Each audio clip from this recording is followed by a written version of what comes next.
Good afternoon, students, ladies and gentlemen. From our flagship corporate lecture series, Leadership and Entrepreneurship Aspiration Development Program, on this third day of the orientation week, Asian Education Group brings to you a charming, charismatic achiever today. LEAD is an initiative of AEG which aims at inculcating and developing leadership and the spirit of entrepreneurship among the young generation. Leadership and entrepreneurship development is the need of the hour and a necessary tool for sustainable development, business growth, employment generation, and empowerment. AEG LEAD invites industry professionals from the upper echelons and requests them to share their highly valued experiences, which inspires and guides students towards innovative thinking, make them aware of the benefits of new ventures, self-development, and attributes for being effective and efficient leaders. Few speakers invited under this program include the late Sri Pranab Mukherjee, ex-President of India, Dr. Kiran Bedi, ex-IPS officer and the current Lieutenant Governor of Puducherry, Mr. Sagar Daryani, founder, Wow Momos, General Bikram Singh, the former Chief of the Army Staff, Mr. R.K. Somani, Managing Director, HSIL Limited, Mr. Philip Kotler, the father of modern marketing, Mr. Richard Recchi, former CEO, KPMG, R. Gopalakrishnan, former director, Tata Sons Limited, just to name a few. There is something so special about a woman who dominates in a man's world. It takes a certain grace, strength, intelligence, fearlessness, and the nerve to never take no for an answer. This struck me as a befitting description to the lady who is our guest this afternoon. On behalf of Asian Education Group, I welcome you all to this webinar, A Woman Who Aspires and Inspires, in conversation with the very dynamic, enterprising, astute, trailblazing Managing Director, Corporate Bank Operations of the Deutsche Bank. So Ms. Anjali joined Deutsche Bank in March 2020 to head the corporate banking operations. She has more than 25 years of work experience, mostly in financial services, spanning different roles in operations, account management, strategy, and business. Prior to joining Deutsche Bank, she was the global COO for banking and capital markets at Genpact.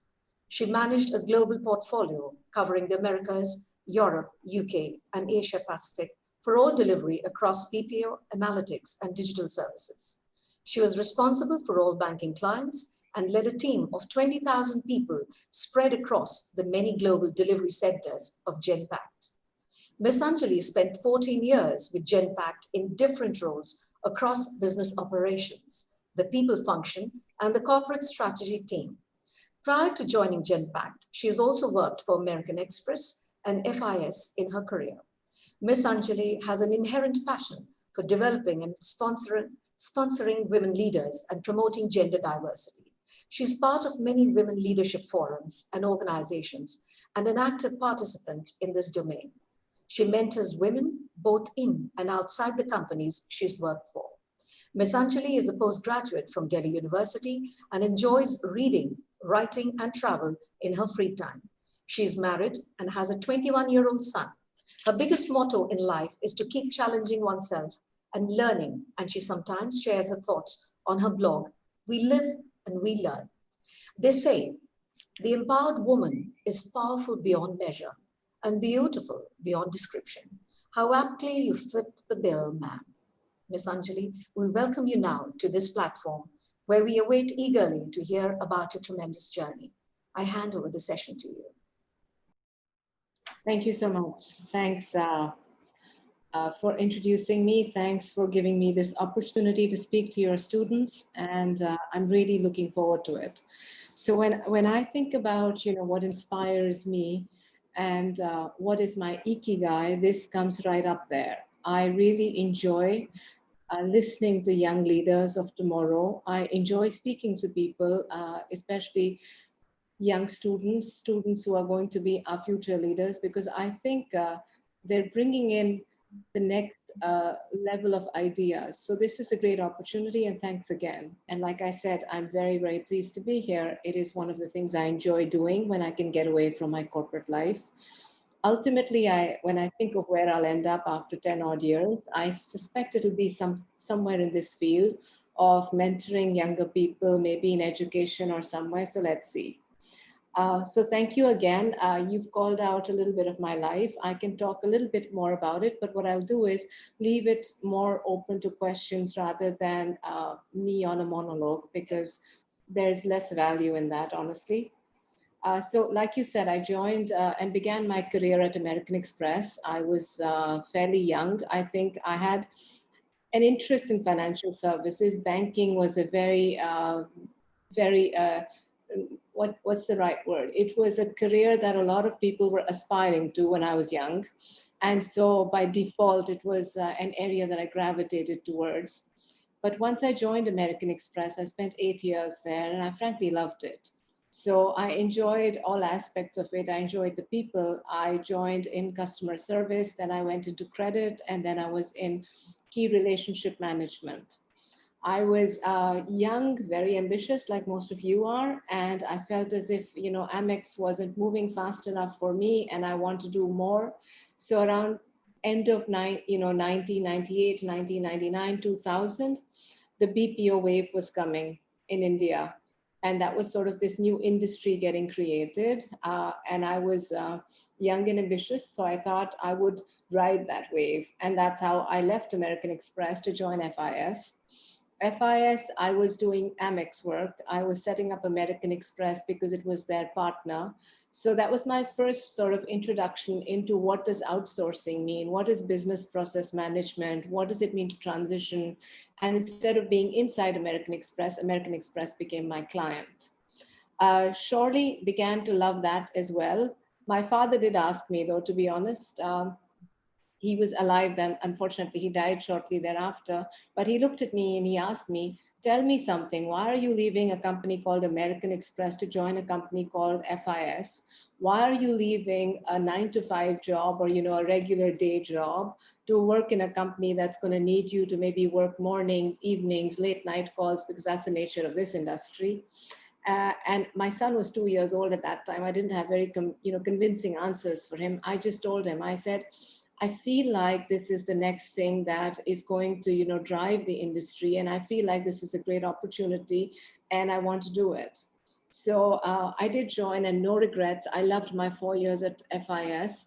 I think I started doing very well. I won a chairman's award there. I became the head of operations for their Gurgaon center while I was with them. And like I'm saying, I really enjoyed that. So the beauty, I think, of my career has been that wherever I've sort of gone, if I haven't enjoyed it, I've done something else.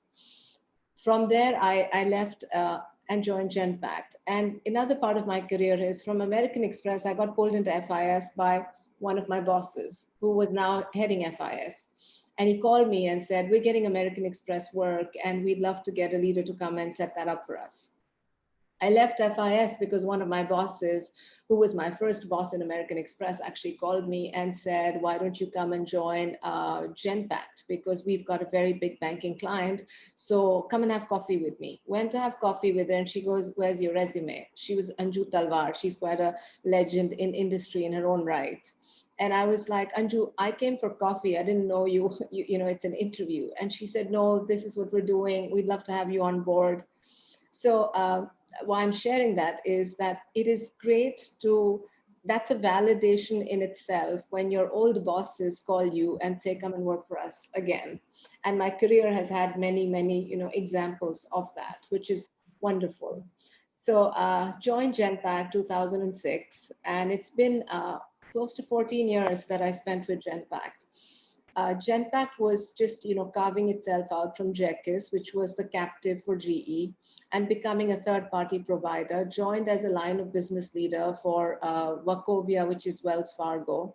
Again, did many different things. And one of the learnings I've had in my life is that it's important to grow horizontally because then the vertical growth comes. So, as Dr. Supriya described, I have done roles in the people function. I've actually been an HR leader for 3 three verticals, HR, training, and communication. I've done a stint in strategy, and I've led the strategy function for banking. Operations I've done almost throughout my life, right from American Express to FIS to where I am today. But it's important to sort of, get your skill set wider, because then the growth is that much easier. The more you grow, just for example, as a sales leader, I'm a salesperson, now I'm a sales manager, now I'm a sales leader, now I'm heading sales. At some point, I think that's narrower, rather than I've done sales, now I'm doing strategy, now I'm even doing a stint in finance, and I'm in marketing, because that's making you a more complete leader. 14 years in Genpact was my last role there was as the chief operating officer for everything we did in capital markets and banking. Loved it, owned a huge P&L, had all the global delivery employees work for me, about 20,000 odd people. It was a big role, and around last year at this time, Deutsche Bank came knocking. And I've had many headhunters, reach out to me over the years. I'm not someone who likes to skip jobs every 2 or 3 years. There have been a lot of offers over the years, but I chose Deutsche Bank because it was the core of what I've done all my life, which is banking. It was a big enough bank, and I think this is going to be my last corporate stint, because at some point I want to hang my corporate boots and say, now I'm just going to, do what inspires me and give back, and maybe do things like this. So Deutsche Bank seemed like, for the next 7, 8, 10 years, it could be big enough an organization to let me do different things.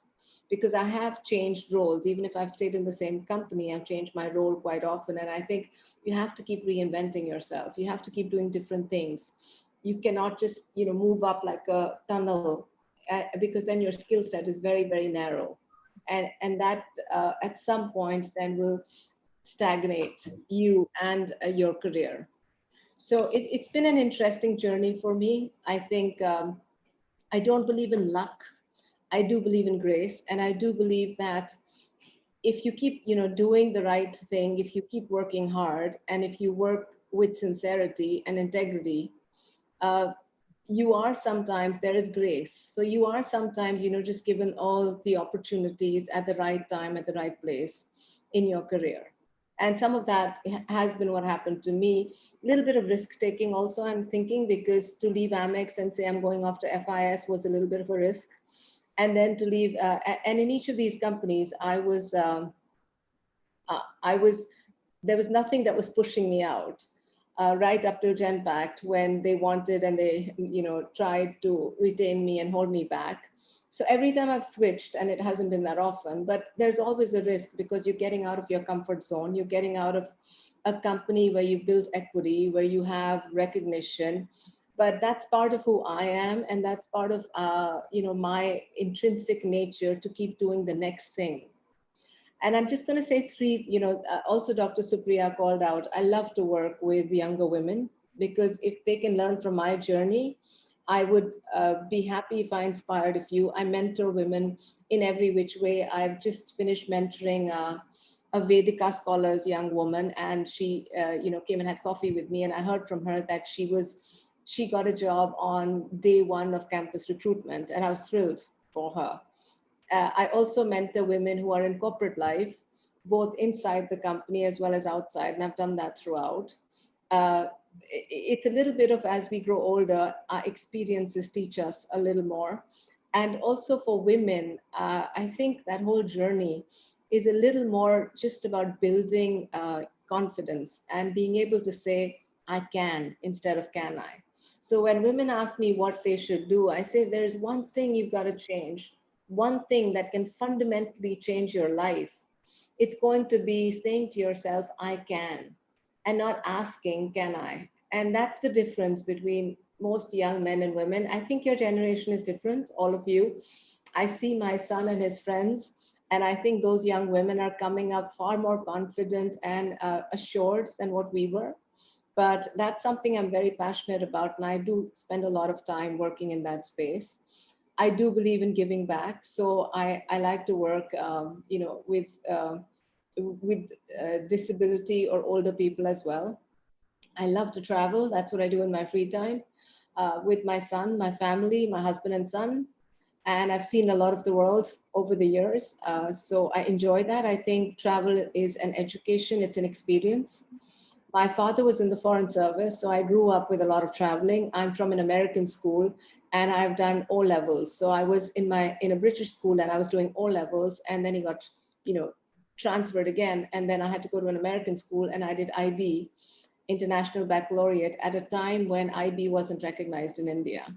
So it's been interesting, but I think that's really education, not just the schools, but the different cultures, the different experiences. And that's why I keep telling my son, whatever you do, make sure that every year you take some time out, 2 or 3 weeks, to travel, to be able to meet different people, to be able to experience different cultures. And that's what makes you a, you know, global leader. That's what makes you a universal citizen, so that you kind of exist without biases or favorites or some, you know, fundamental kind of likes and dislikes, where you can appreciate that globally there's so much that every region, every country has to offer.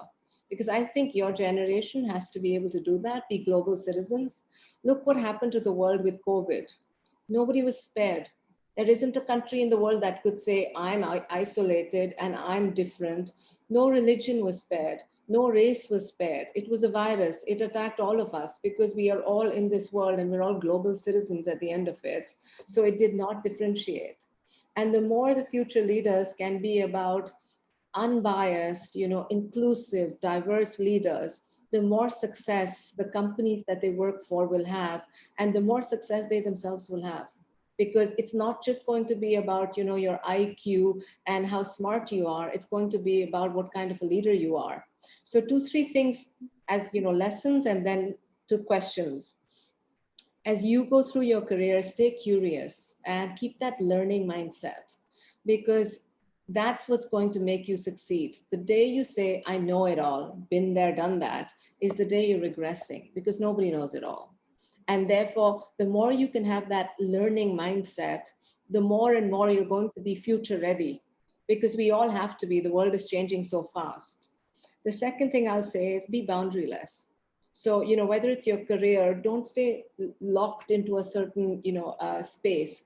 If you get opportunities to do different roles, do them. Sometimes worry less about the promotion and think more about the exposure.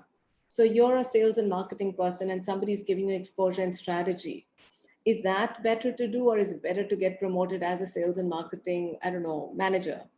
Uh, in the short term, maybe the sales and marketing manager roles looks more appealing, but in the long term, if you've done sales and marketing and you've done strategy 3 years out, guess what? You're better equipped than the person who was just in sales and marketing. So think boundaryless in the way you approach your career, and be boundaryless in how you do your jobs.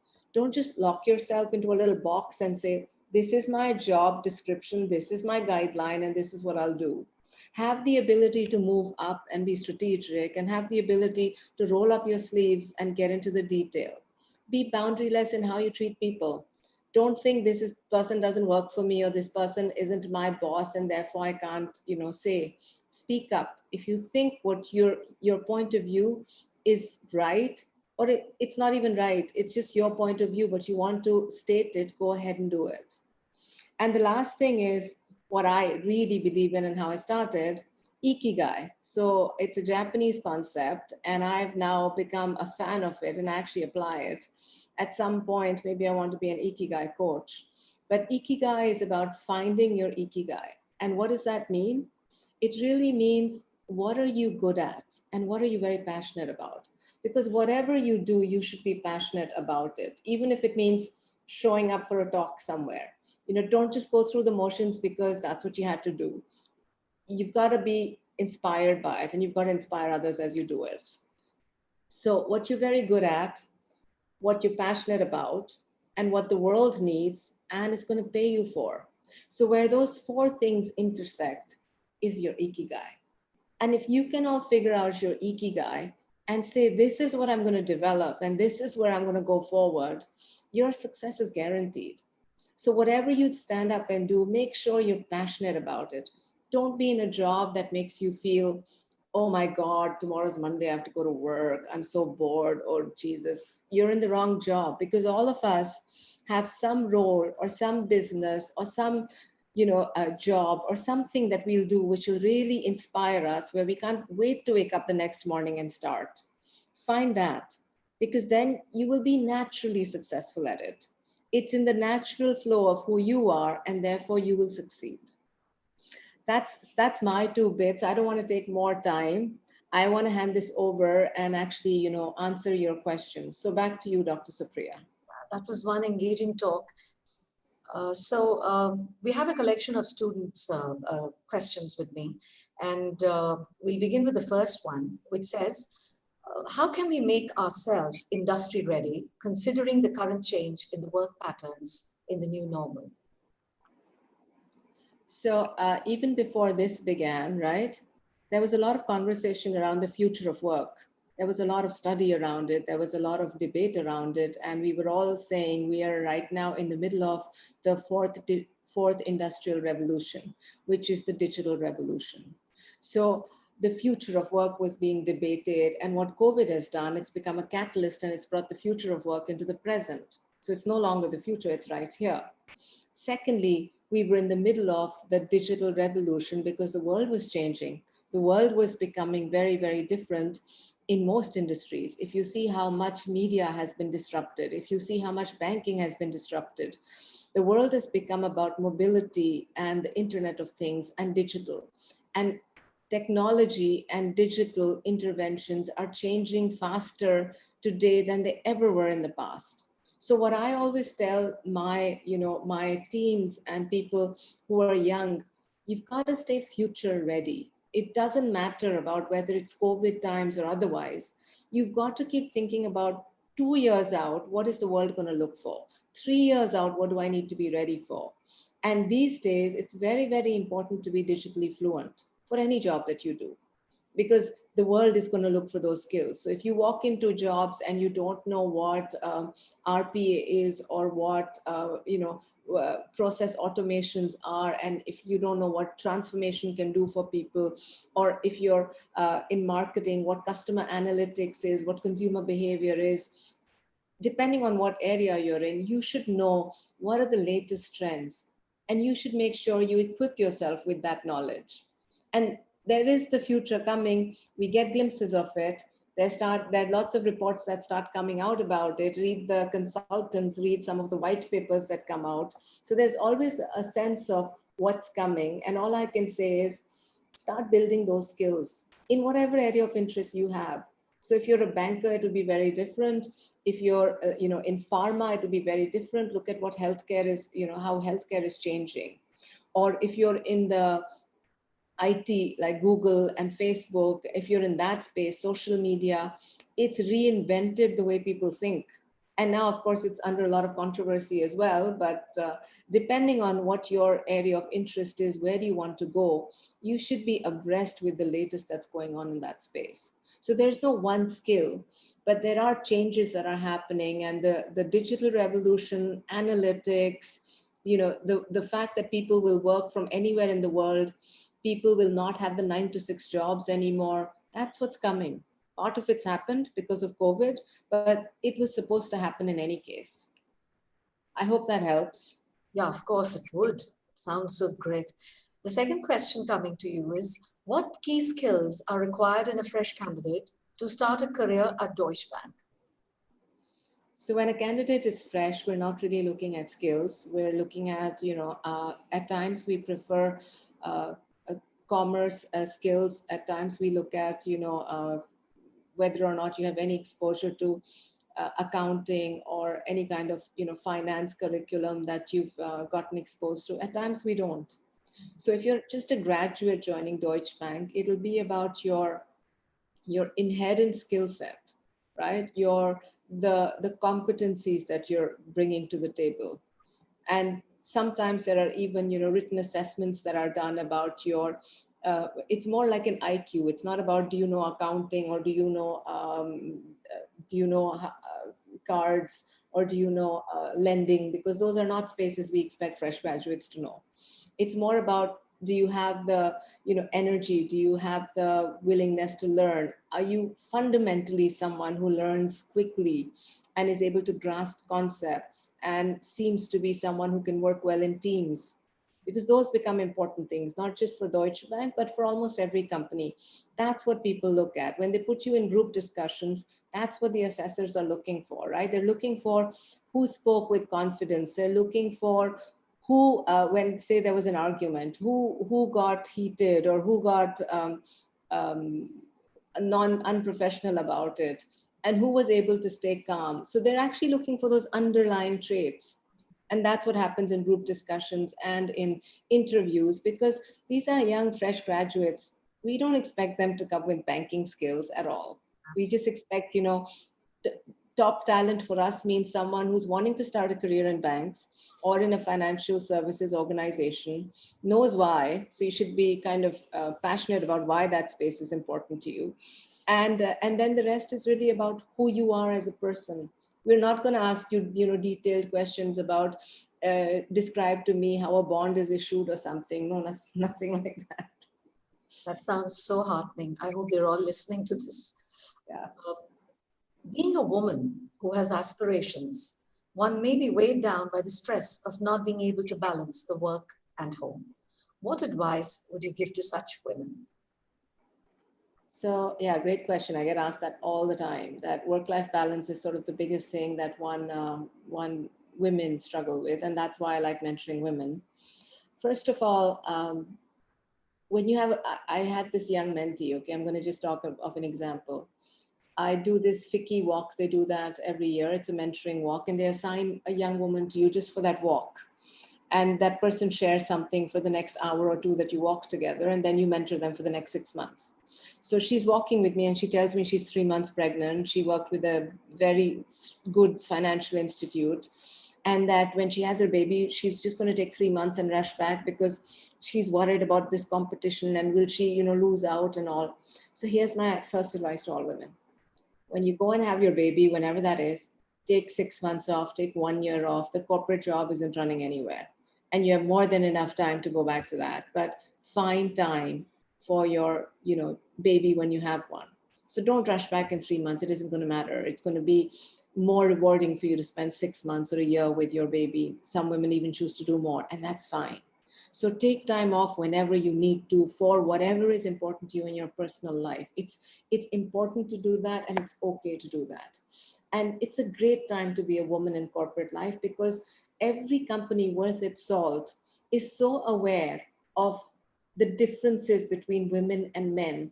And every company is trying to create policies that are going to be, that are going to be more helpful to women, specifically in instances like this, when they come back from maternity, when they need a break, when they need flexible working hours.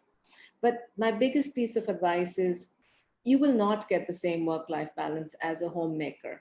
You will not get the same amount of time as a homemaker. And that's the truth. So if anyone says, don't worry, you can have it all, chances are you can't. You're not going to get 6 hours a day with your kid. But choose your moments of truth. So you've got to know when you have to be there for your children or for your husband or for your parents or for whoever it is that's important in your life. And I call that moments of truth. So is there a PTM that I ever missed till my son was in 7th or 8th grade? No. Have I shown up for every one of his tennis matches? Yes.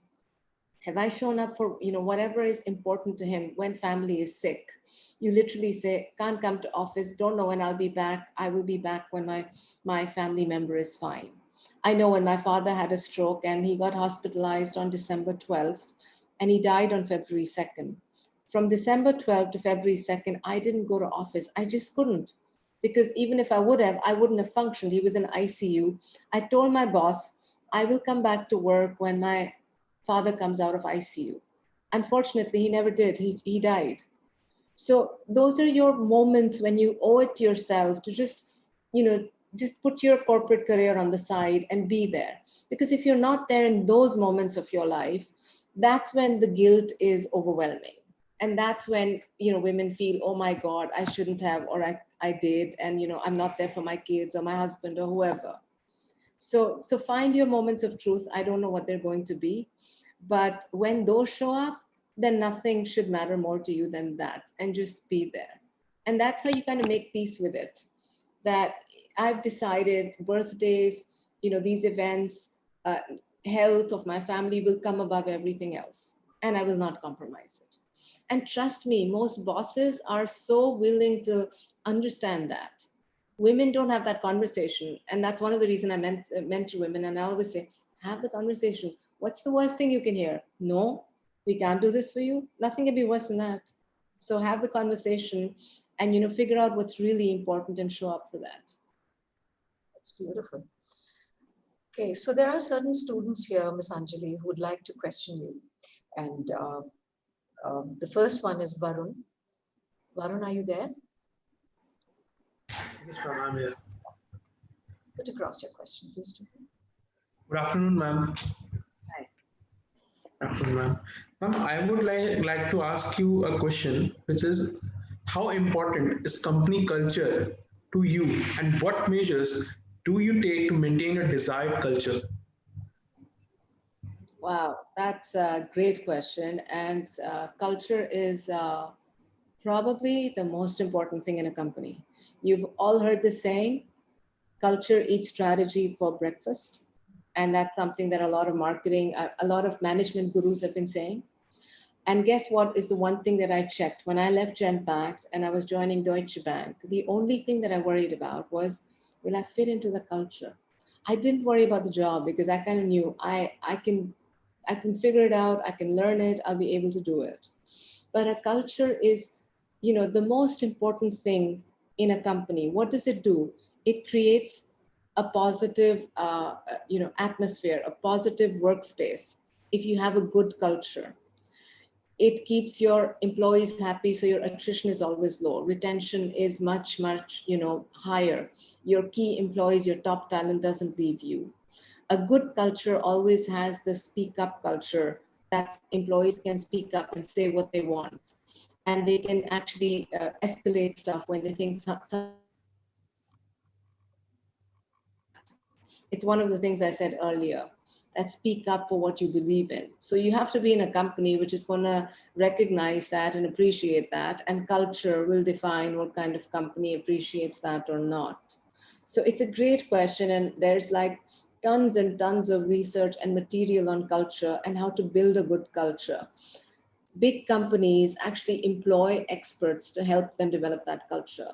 And the thing that matters the most at the end of the day about how you feel in a company, the money is important, your role is important, but the most important thing is going to be culture. So why did I stay 8 years in American Express or 14 years in Genpact?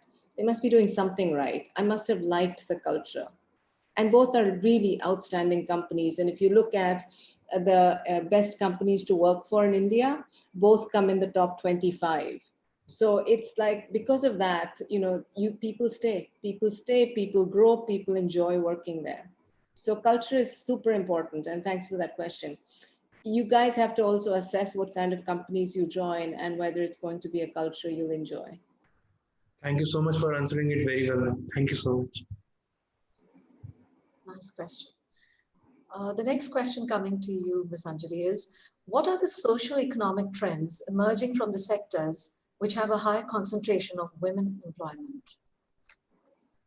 So socioeconomic trends. I'm not sure that there are socioeconomic trends that are coming, but I do think that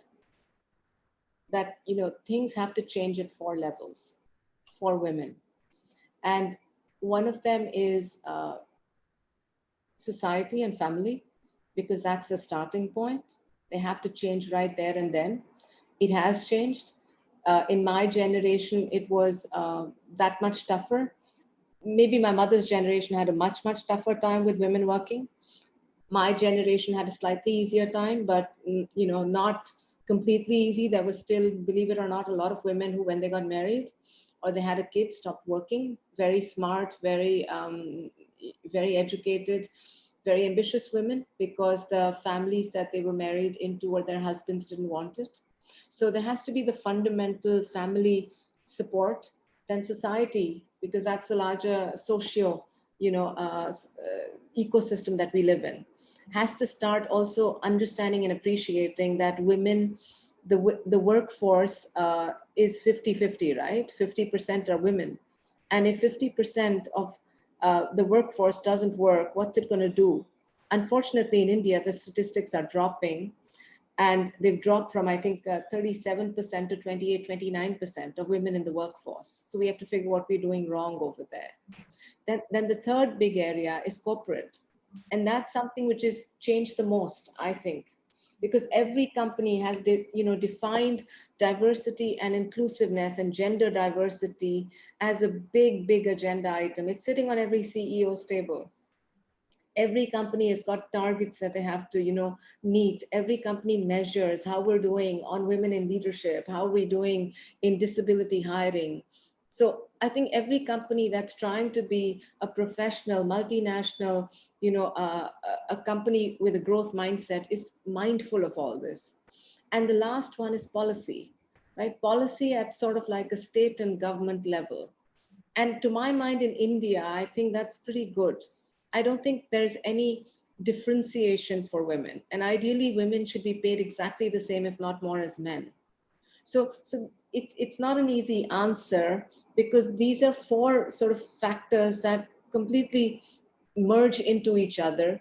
Wherever you choose to go, whether you're in banking, and I'm sorry I keep using banking, but I'm a banker, whether you're in banking or whether you're in the ITES sector or whether you're in the healthcare sector or whether you're a doctor, all four of these things will have to support you. Either way, it'll have to be your family, it'll have to be society, it'll have to be the company or the hospital or the pharmaceutical company that you work for, and it'll have to be what kind of policies does the state keep defining. Like the 6-month maternity is excellent. The 2013 ruling of women on boards is excellent. So those are policy changes that are coming in that make that almost force everyone to get women more into top jobs and bring women into every part of the sort of socio-economic forum. I'm in a separate part of my life. I had something where the single thing I'm driving is financial empowerment for women. We have a banking council of women created, and I want to just be able to teach women how to, first of all, I want to be able to influence policy and say, how can we get loans more easily and more accessibly to women? How do we, small entrepreneurs, how do we teach them to do fundraising? And lastly, how do we teach women how to invest their money? So very small things. I don't want to boil the ocean. These are small things, but I think this is what every woman, should be able to do. So again, I'm sorry, I don't know if I answered your question right, but that's what I think needs to change as we go forward for women. It's true. An exceptionally inspired student brings this question to you. He says, ma'am, you're an inspiration and a role model to many youngsters and women. Who is your role model? I've had a few. I think I want to talk of one, and if I could be like half the person she is, I do think, so let me first name a few women in corporate life. I love Indra Nooyi. I think she's just amazing. And I love the way she calls it out and just calls it for what it is, right?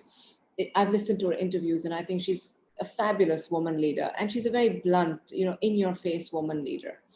My first boss who hired me in American Express, Anju Talwar, taught me some of the fundamentals of what it means to be a woman in corporate life.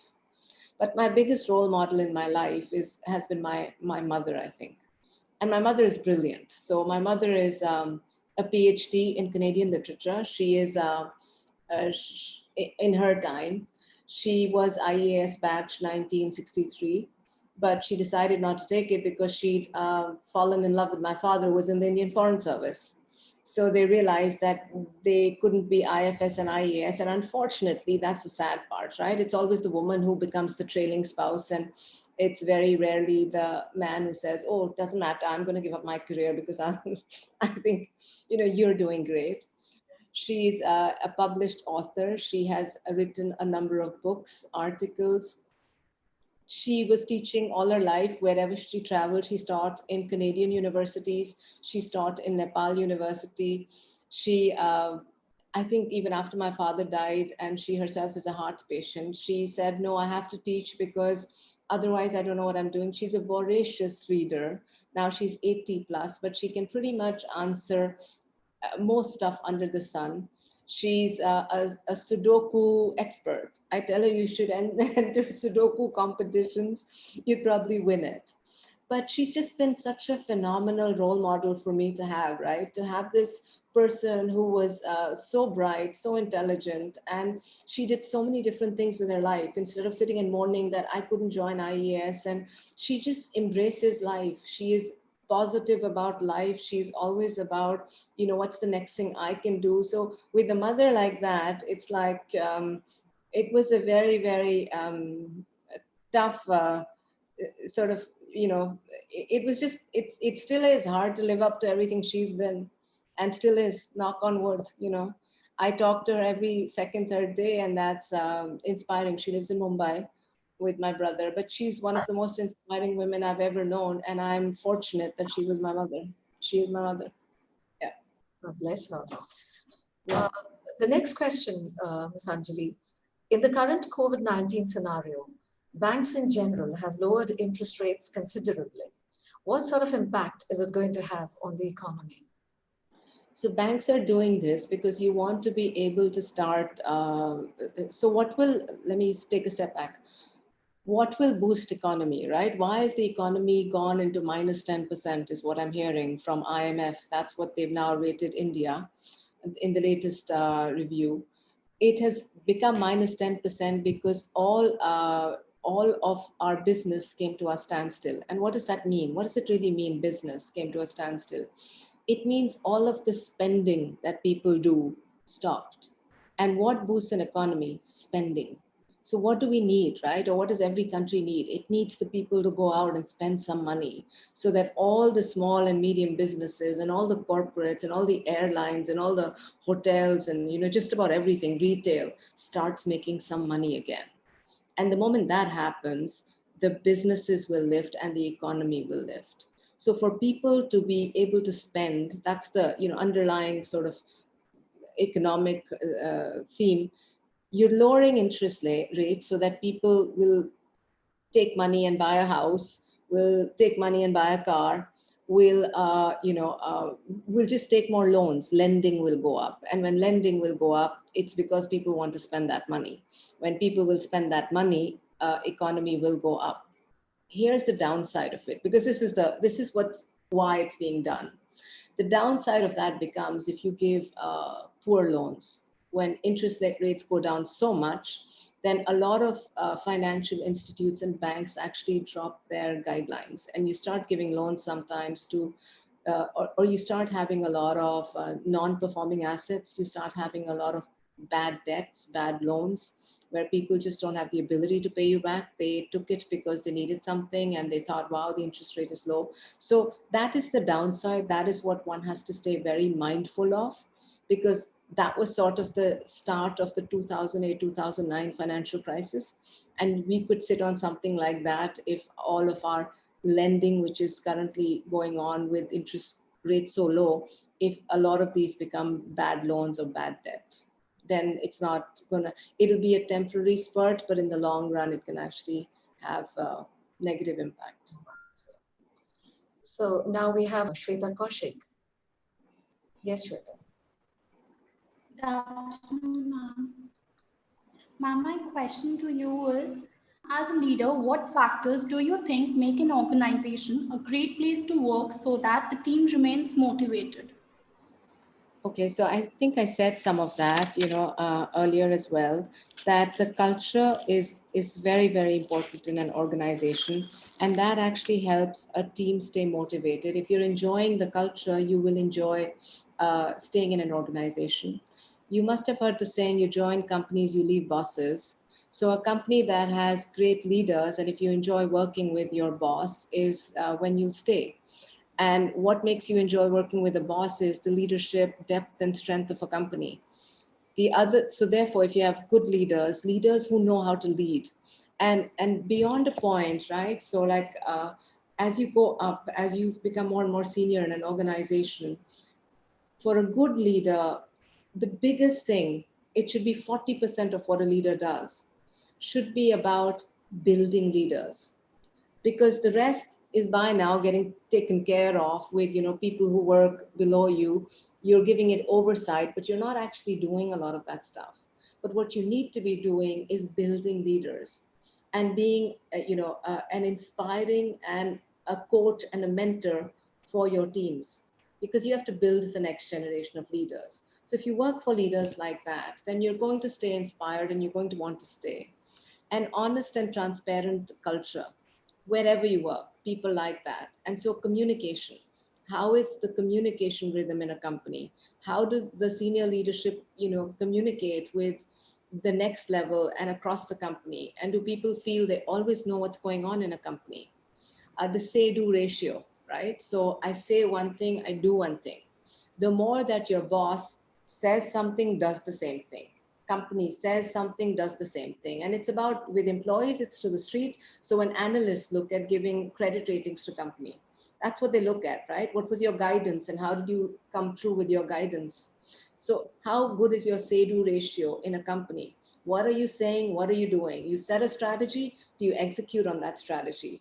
Then the more inspired people become, because they have trust, right? They trust the company, they trust the leaders, they trust the results that that company keeps delivering. A growth mindset. People love working for companies that are growing.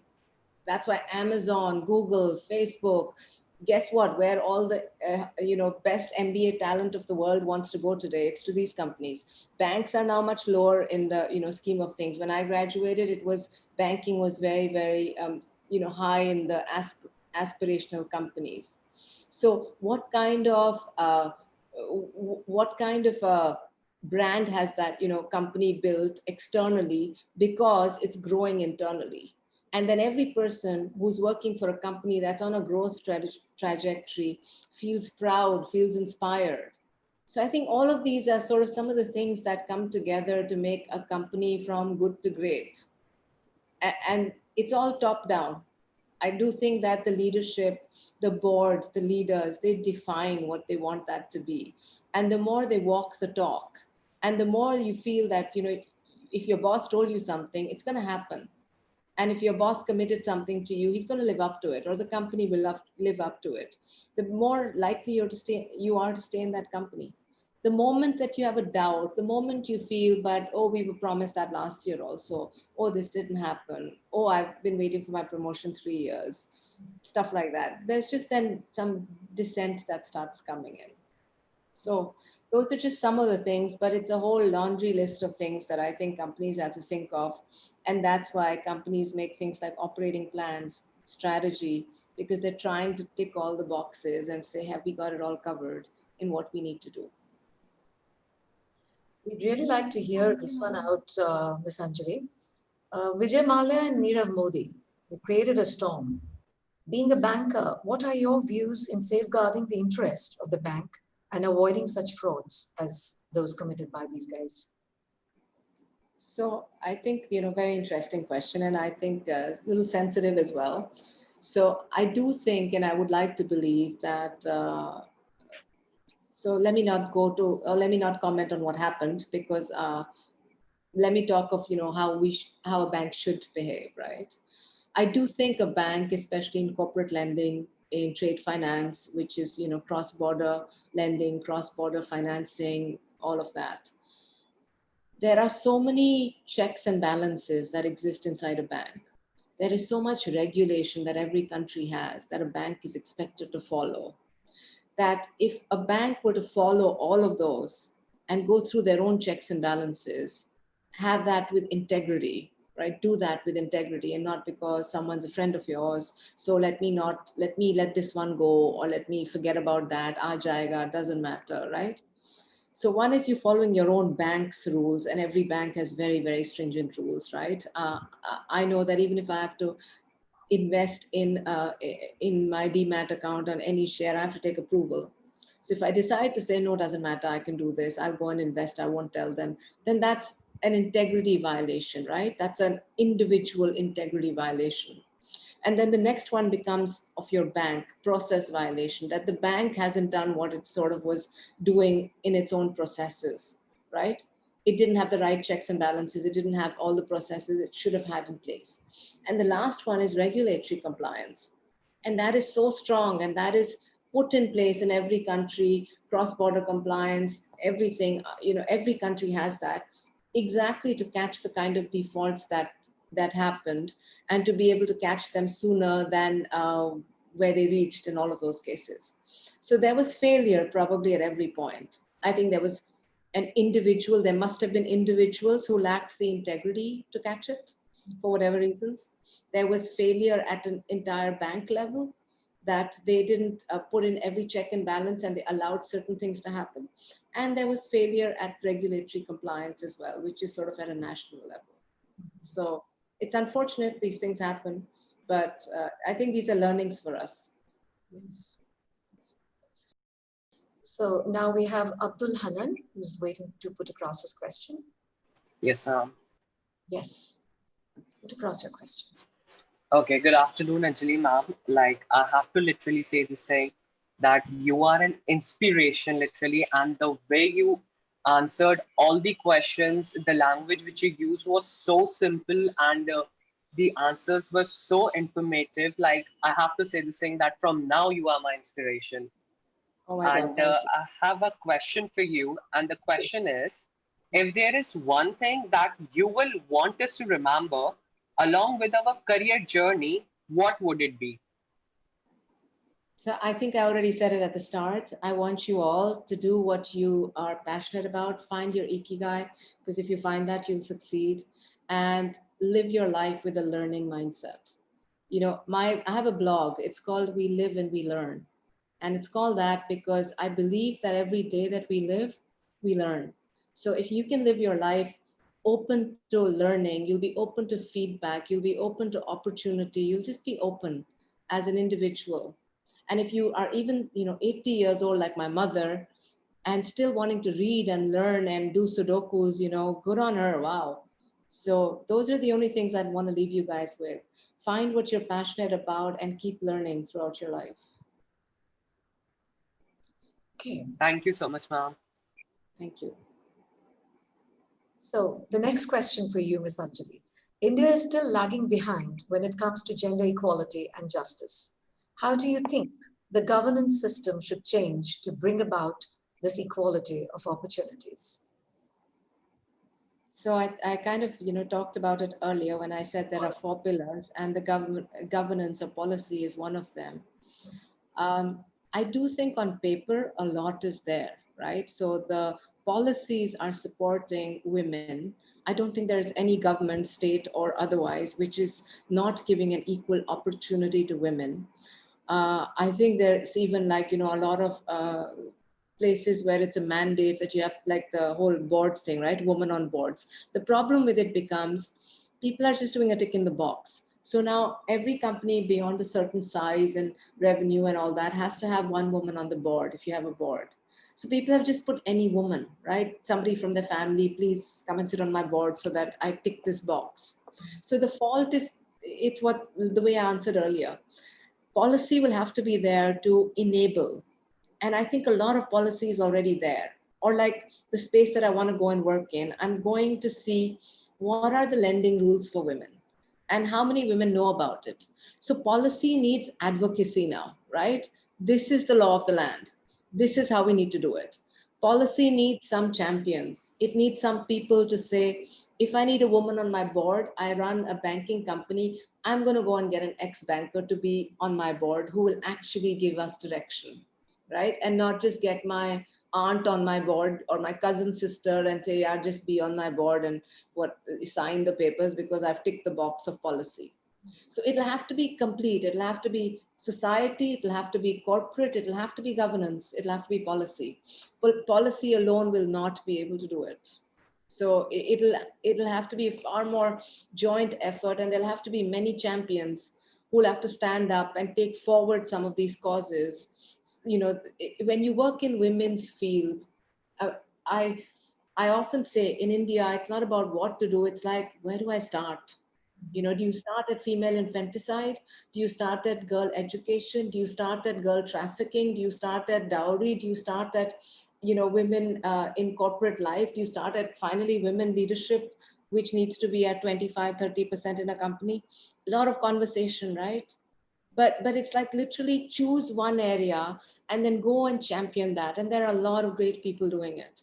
There are a lot of people doing a lot of good things. And I get humbled when I meet some of those, people and some of those women. And I just think, wow. And that's where, like I said at the beginning, when I ultimately want to, hang my corporate boots, I want to find the niche that I want to be in and, work in that space. But policy is one of the things we've got to work on. There's a lot of other things that need to make it work. Something very close to what you've just said comes up in this next question, and your opinion is needed here. As it says here that domestic violence rates are still very high in India, and even economically empowered women are facing this vicious reality. How can the mindset of society be changed in this regard? So here's what I think, and I'm the mother of a son, so I completely agree. And now you're hearing it all over, right? We're saying a lot to our daughters. We're saying a lot to women to become financially able, independent, educated at every level. What are we teaching our sons? So how much are we teaching our sons? And so that's really going to be the key. It'll have to be, are you bringing up your son to sort of believe that it's okay to be rude to a woman, to talk down to a woman, or worst case scenario, to hit a woman? And that'll have to change. And it brings me back to that pillar of family. That's where it starts, right? My awesome mom, by the way, I have a brother who's 2 years older than me. My awesome mom, I've accused her all her life of sort of favoring him over me, because I always told her that agar ek katori kheer hogi, it'll always go to Rajiv, because instinctively. So that's a very mild and sweet, version. But unfortunately, in this country, the boys are just treated so much better than the girls. And they are, right from that beginning, a girl is led to believe that she's one rung lower than her brother. McKinsey did a study of 6-year-old girls, 6-year-old kids, right? The girls' self-esteem was significantly lower than the boys. And guess who's done that to their self-esteem? Not policy, not corporate. It's just your family and society, maybe to some degree, because you are meeting maybe your aunts and your neighbors and whoever. So it's such a fundamental change that has to happen, and it's not going to happen overnight. But you guys are the next generation. And I say this to many students when I speak. I may not see gender equality 50-50 in my lifetime, but you guys should really aspire for that goal and make sure that, in your lifetimes, you see gender equality actually reach where it needs to. That is very nicely put. So this last question to you, Ms. Anjali. Indian customers are more inclined towards a government bank over a private one. What are your views on the same? How difficult or challenging was it for you to create a mass market for an international bank, the Deutsche Bank? So first of all, I'm very new in Deutsche Bank, so I think I'm not going to do justice to that question. I'm just about 7-8 months in, and unfortunately, I timed my entry with COVID. so I can't. What I can say is, I think Indian banks are just seen as, and out of those Indian banks, the older banks, right, the State Bank of India or the state banks, the government-owned banks, are naturally seen as the safest banks. And that's kind of true everywhere, because it would be true in every country. The central bank would be seen as the safest bank to be. But a lot of foreign banks in the past few years have come into India and have been very successful, including us, including Deutsche Bank. It has been through just building credibility, building a client base, being a trustworthy, a financial services partner. And we are primarily a corporate bank. We're not a consumer bank. So it's been about, doing the right thing by Indian companies, being a financial advisor. We're an investment bank and a corporate bank. So, giving the right advice, financial advisory services and all of that. It's a long journey. And rightly or wrongly, I don't think there's anything wrong with an HDFC being perceived as a safer bank than a Citibank, because that's just, the way it is. That's just, that's just what every country sort of has. Its own national banks will always come above the foreign banks.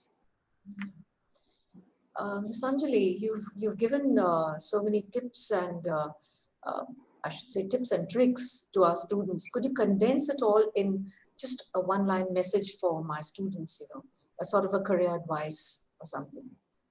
I've said it many times, I'm going to say it again. Career advice is my blog, actually. We live and we learn. So keep learning and keep having that mindset to learn and embrace every day, because every day you can learn something.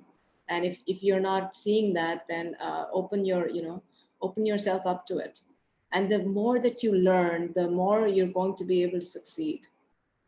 So that's all I want to say. It's sort of the mantra of what I do in my life and what I think, and all the leaders that I've seen who've really succeeded have that mindset. And they have one other trait, which I think is fabulous, and I encourage everyone to have it: humility. So, keep that with you. Stay grounded, stay humble, because arrogance is what leads to, oh, I know it all, I got it all, I don't need to worry about that. So that's an attitude that starts leading to your self-destruction as well. Yeah. So humility and learning. Thank you. A wonderfully invigorating session. We hope you never lose sight of how amazing you are, Ms. Anjali. Thank you. Thank you. Thank you for telling us to look to our strengths for our true values and all the motivational tools and tips to ensure that confidence is forever strong. On behalf of Asian Education Group and all our students, we thank you once again for accepting our invitation and providing invaluable insights in such an engaging manner. As a token of our appreciation, we present this memento to you. We shall ensure this reaches you soon. Thank you very much for being here. Thanks a lot, Dr. Supriya. Thank you, everyone. Had a really good time. Thanks a lot. Thank you very much. Bye.